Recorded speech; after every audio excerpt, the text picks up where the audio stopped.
Bapak, Ibu, Saudara, Saudariku terkasih dalam Kristus Yesus, kemarin kita disuguhi cerita tentang Yesus yang menampakkan diri kepada Maria Magdalena yang datang ke makam untuk bertemu dengan Yesus atau untuk melihat jenazah Yesus.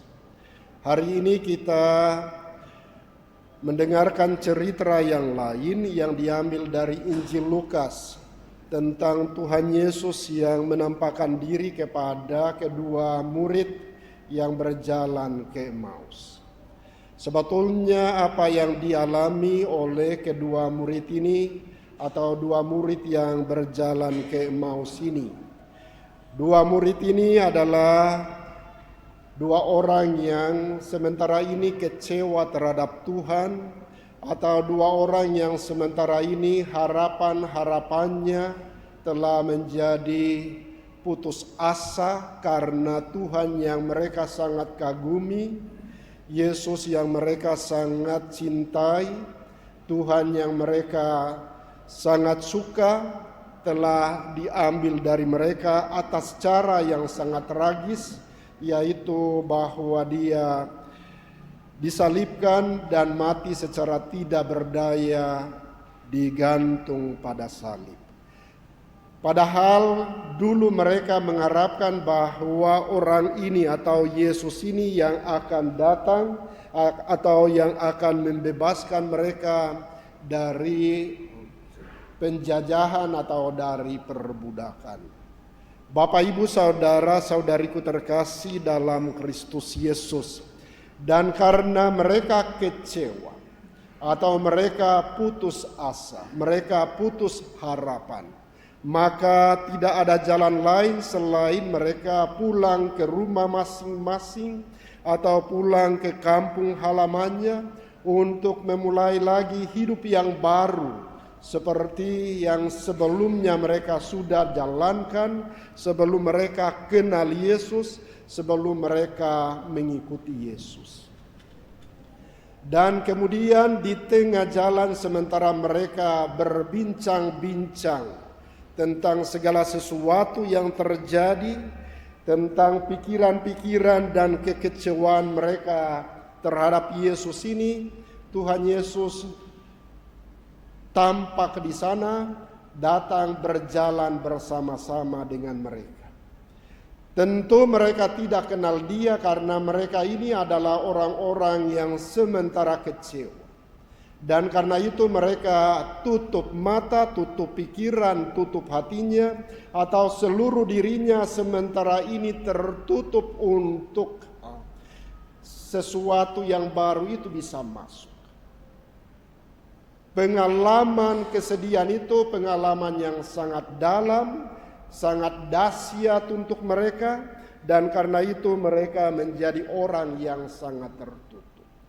Sehingga ketika Yesus berbicara dengan mereka atau berjalan bersama mereka, berbicara dengan mereka, bahkan menerangkan kitab suci itu untuk mereka, mereka tidak sempat untuk kenal orang ini. Siapa orang ini mereka tidak kenal. Pengenalan itu baru terjadi ketika mereka duduk waktu malam dan mereka makan bersama-sama. Dan Tuhan Yesus bagaimana caranya mengingatkan mereka tentang Dia adalah dengan mengambil roti, dengan mengucap syukur, memberkati dan memecah-mecahkan dan memberikan itu untuk mereka. Pada saat itu penglihatan mereka mulai terbuka, hati mereka mulai terbuka, dan mereka mulai kenal Tuhan.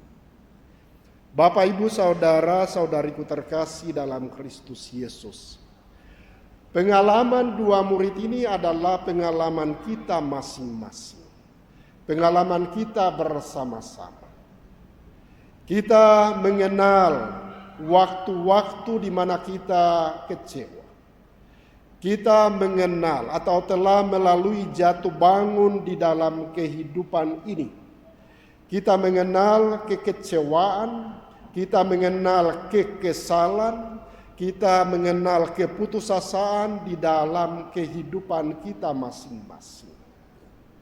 Dan banyak kali di dalam peristiwa-peristiwa seperti itu, pikiran kita sangat tertutup, hati kita sangat tertutup, sehingga bahkan Tuhan Yesus yang datang pada waktu-waktu itu untuk menyapa kita, untuk berjalan bersama-sama dengan kita, untuk berbicara dengan kita, untuk menerangkan kitab kehidupan ini untuk kita.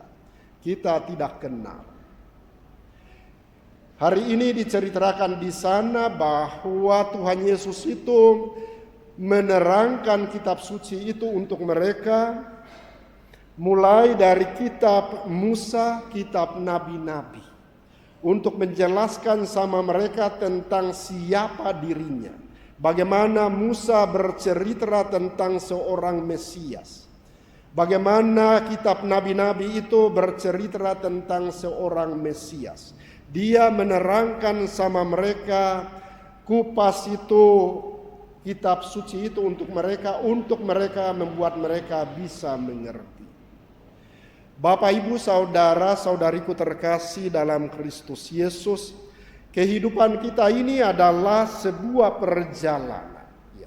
Sebuah perjalanan, bukan perjalanan sendiri, tapi perjalanan kita bersama-sama dengan Tuhan. Kita tidak pernah akan berjalan sendiri-sendiri, tapi kita akan selalu berjalan bersama-sama dengan Tuhan. Bahkan perjalanan bersama Tuhan itu sangat terjadi atau sangat banyak kali terjadi ketika kita berada dalam keputusasaan, ketika kita berada dalam kekecewaan, ketika kita berada dalam kemarahan yang besar, ketika kita berada dalam suasana atau situasi yang membuat kita tidak punya harapan ke depan. Di sana Tuhan pasti ada di sana. Dan Tuhan itu dia berbicara kepada kita melalui kitab kehidupan yang Tuhan goreskan untuk kita dari waktu ke waktu. Kalau kita merenungkan perjalanan hidup kita, perjalanan kehidupan kita itu merupakan satu perjalanan iman, di mana kita mengalami jatuh bangun, dan Tuhan ketika tampak untuk kita, Dia akan mengatakan sama kita, coba lihat ke belakang sana, dan kau bermenung tentang peristiwa ini, atau peristiwa itu, atau pengalaman ini, atau pengalaman itu. Ketika kau mengalami dirimu kecewa, ketika kau mengalami dirimu putus asa, ketika kau mengalami kemarahan yang besar, kekecewaan yang besar dalam hidupmu, apa yang terjadi di sana? Begitulah caranya sebetulnya Tuhan itu membimbing kita, menerangkan kitab suci itu untuk kita, menerangkan kitab kehidupan itu untuk kita, supaya dengan itu kita kembali untuk percaya kepadanya, bahwa justru di dalam saat-saat di mana kita kecewa dan kesal, di sana Tuhan itu lebih banyak kali tampak untuk kita, untuk menguatkan kita, untuk meneguhkan kita. Saudara-saudariku terkasih dalam Kristus Yesus, tetapi tentu permenungan tentang perjalanan hidup bersama Tuhan itu, lain kali kita belum sampai pada satu pengenalan yang jitu atau tajam terhadap Tuhan itu yang menyertai kita. Mereka baru kenal Tuhan ketika mereka sudah duduk.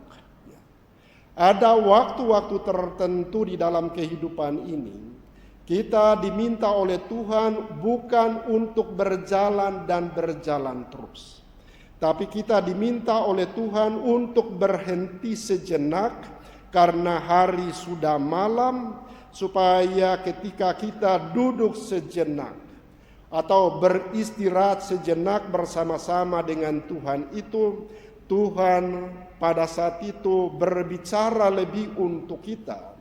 Bahkan Tuhan mau makan malam bersama-sama dengan kita.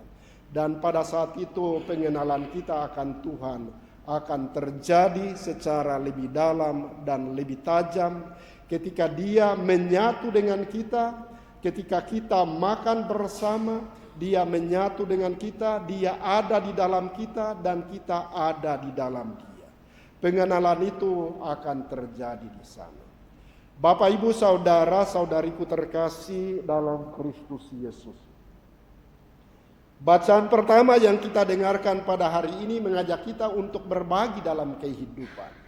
Untuk berbagi dalam kehidupan. Ketika orang lumpuh itu diantar ke Bait Allah untuk meminta-minta di sana. Dan Petrus dan Paulus ada di sana, atau Petrus dan murid yang lain itu ada di sana. Untuk ada bersama-sama dengan orang-orang yang datang ke Bait Allah itu. Dan orang itu minta sama dia. Petrus mengatakan begini, emas dan perak tidak ada pada saya, tetapi apa yang ada pada saya, itu yang saya mau berikan untuk kamu. Dan dia katakan, demi nama Tuhan yang hidup, saya memerintahkan kamu, bangunlah dan berjalanlah. Saudara-saudariku terkasih, lain kali kita berpikir bahwa kita harus bantu orang dengan materi. Hari ini para murid itu mengajak kita untuk membuka mata kita bahwa apa yang kita punya itu adalah Tuhan yang kita imani di dalam diri kita. Adalah Tuhan atau Yesus yang sudah bangkit. Yang kita imani dalam kehidupan kita itu adalah milik kita yang kita harus bagikan untuk orang-orang lain. Ketika kita membagikan Yesus untuk orang-orang lain, di sana kita sebetulnya mau supaya bukan kita yang bertindak, tapi Tuhan itu yang bertindak di dalam diri orang ini, supaya Tuhan itu sendirilah yang memenuhi kebutuhan orang ini, entah itu kebutuhan material, kebutuhan fisik, atau kebutuhan rohani. Biarlah Tuhan yang memenuhi orang ini, bukan kita yang memenuhi orang ini. Bukan saya yang menjawab kebutuhan orang ini, tapi biarlah Tuhan sendiri yang menjawab kebutuhan orang ini. Petrus mengatakan, apa yang ada pada saya, itu yang saya mau kasih untuk kamu. Dan yang saya punya sekarang ini adalah Tuhan yang saya imani, Yesus yang sudah bangkit, itulah yang saya mau berikan untuk kamu. Semoga dalam kehidupan ini kita tidak lupa untuk berbagi Yesus untuk orang-orang lain yang membutuhkan, supaya biar Yesus yang memenuhi orang-orang ini atau yang menjawab kebutuhan dari orang-orang ini. Semoga demikian.